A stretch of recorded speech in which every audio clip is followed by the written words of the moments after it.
Hey everyone.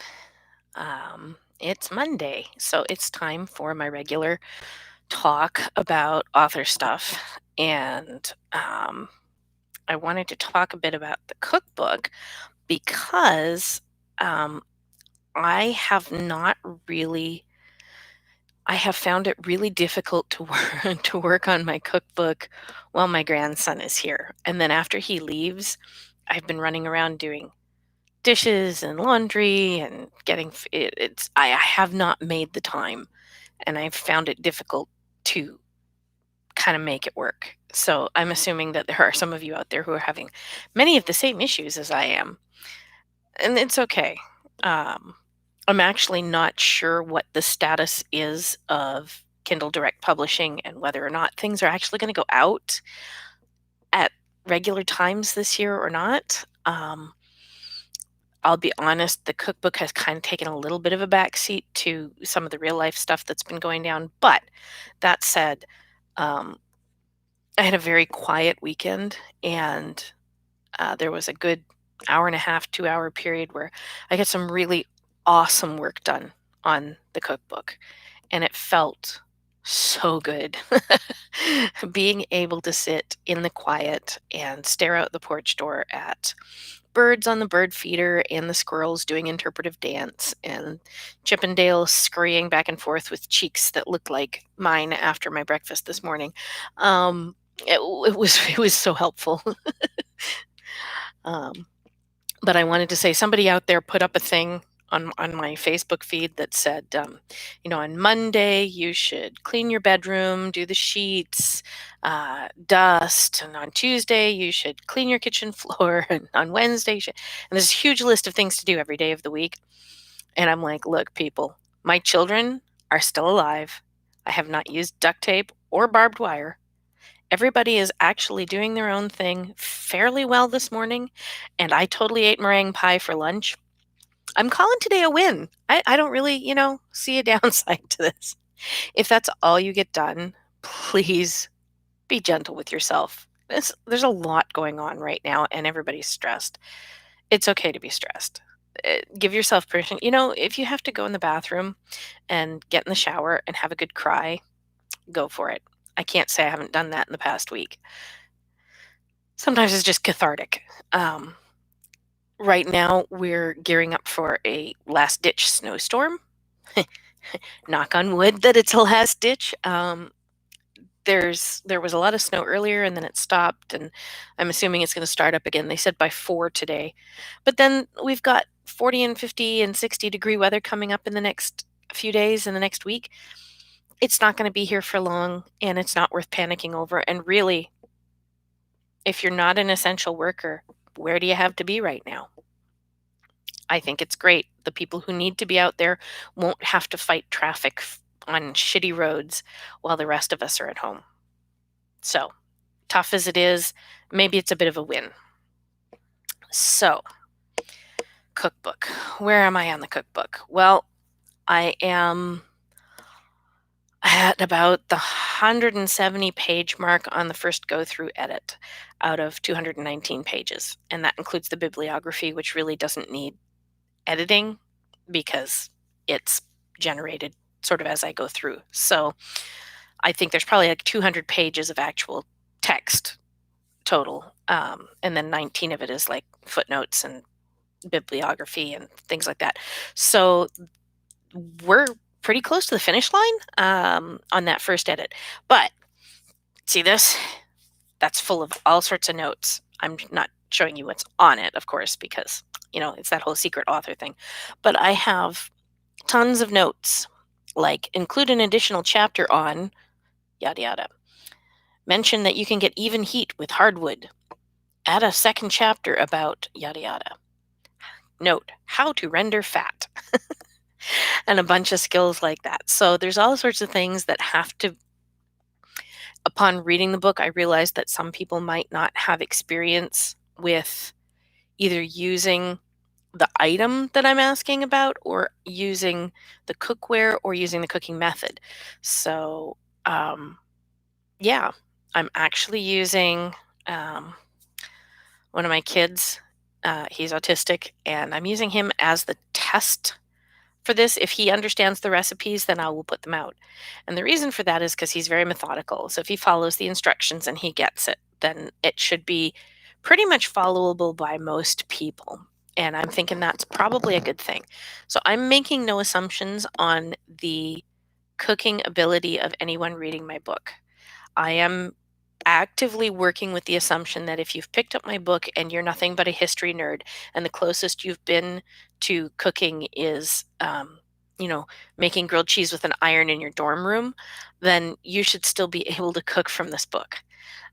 On the other hand, there are a couple of really complex recipes that will turn out some really exceptional stuff. And there it is again, the yawn because I'm on camera. Um, So if you are someone who has very little cooking experience, please don't despair. This will probably still be at a level you can comprehend.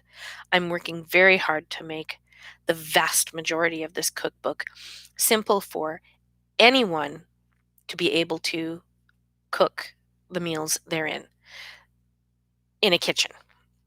Cooking over a fire is in of itself a singular skill that you have to learn, and I can't teach the skill itself in the book. What I've done is I've put a lot of information about it in the book with the hopes that that will give you enough information to allow you to extrapolate and go and experiment. It may mean that you end up burning a couple of dishes or things come out a little on the raw side. You know what? It's okay. You'll learn. Anything that's undercooked can always be cooked longer. Things that are overcooked sometimes can be saved, sometimes can't. Sorry. Um, but I want people to be able to do this. And so, for instance, there's a bread recipe in here that is really complex. I'm not going to kid you, but the instructions in it are so detailed that if you follow them, anybody should be able to follow them. And you will end up with an edible loaf at the end. It might not be the best loaf. It might not rival something you can get at the store. It might not be the steaming, gorgeous artisan loaf that you want, but it should be edible. So that's where I'm at with the cookbook. When it comes to my Taylor Mange novel, again, it's finished. We're waiting on payment to go through for cover art. Like most people, our finances went a little south with the emergency, and so the cover art has been waiting. Certainly not Starla's fault, not anybody's fault, really. We just are prioritizing certain things, and so we're waiting on that. I'm not actually sure if KDP is printing yet. I haven't attempted to get that far. So it might end up that the book can't be released for a little bit longer. I will let you guys know when I know. At the moment, we're just kind of in a holding pattern while we get together funds and things. Um, I wanted to talk a bit about self publishing and the difference between something that is a print on demand, which is like KDP, which is Kindle Direct Publishing, or Lulu, um, and Vanity Press. Some people equate them, but they are not the same thing. Vanity Press, you pay for everything, it comes out of your pocket, and you have to buy a certain amount of books. And I don't actually know how much it is now. When the last time I looked into Vanity Press, it was like 1,000 copies. So it was not a small investment. It was chunky, and that's a lot of money to put out. It doesn't mean it's never successful, but in today's age, with the ability to do print on demand and making offerings on Amazon and such, there's really no reason for you to do a Vanity Press. If you're hard up for money and aren't, wealthy of your own means, please don't do Vanity Press. Use one of the, it doesn't have to be Kindle Direct. I went with that for a variety of reasons, and I've been pretty happy with them. But there are other places out there, and I'm hoping some people will share that in the comments. But there's no reason to go. When I do KDP, I only pay for my galley copy and my time. Um, they take their cost out of the book before they send me my check, so I don't have to pay anything out of pocket. And that can make a real difference when you're not, big on the money. What I'm talking about when I'm talking about payments is that I have chosen, and you do not have to do this, I have chosen to hire a professional trained artist to do my cover art because my books are good enough. God, it's so hard to say that. Okay, I get it. Because my books are good enough that they deserve a professional cover. And so by doing that, I have to pay for that. Ostensibly, the first few copies of the book that I sell recoup that cost, which is true, but it's still, I mean, I think by the end of the first year, I had made back all of the costs for Bloodstone, but that was it. I hadn't actually had any real take-home pay until after the first year, and it's been pretty slow since then. So it's not easy, but it's definitely cheaper um, to do it. And you can make your own cover.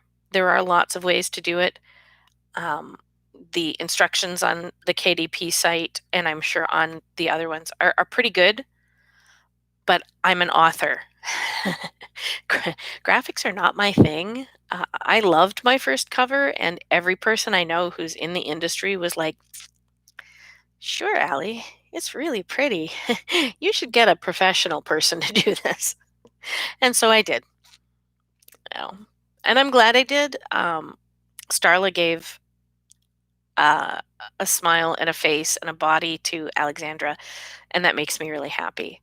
It was hard at first because I had always pictured Alex as myself, but it's good to see her as her own entity, and in a way, it's easier to kind of let her out into the universe that way. So that was kind of nice.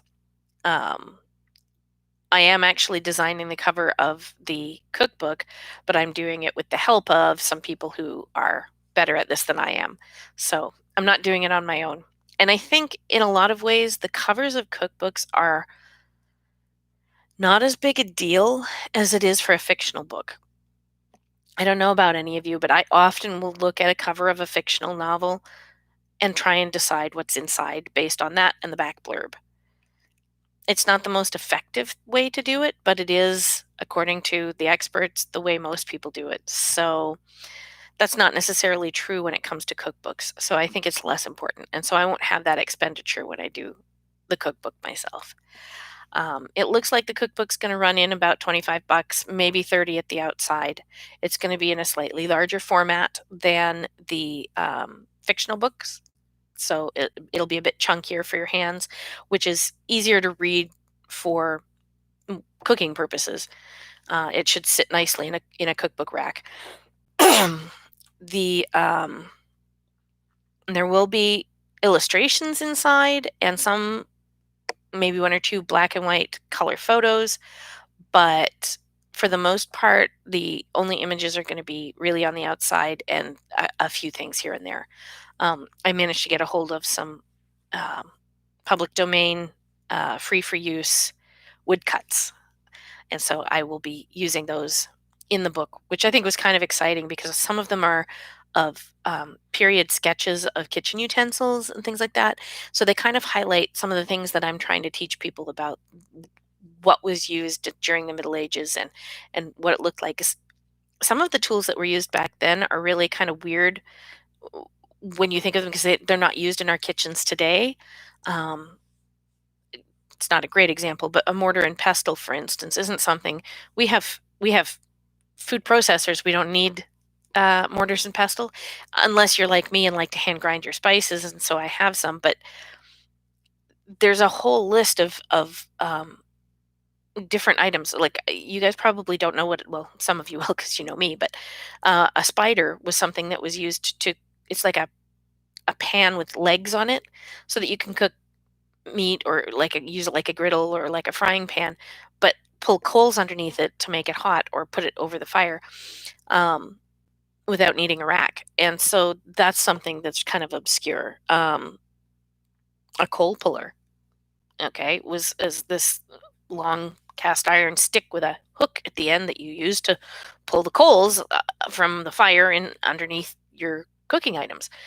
So there's all these things, and I know what they look like because I use them in my campsite, but you might not know what they look like. And so having those illustrations of them is really useful in the book so that I can show people what it is I'm talking about, and I'm not depending on somebody using their imagination and my inadequate words.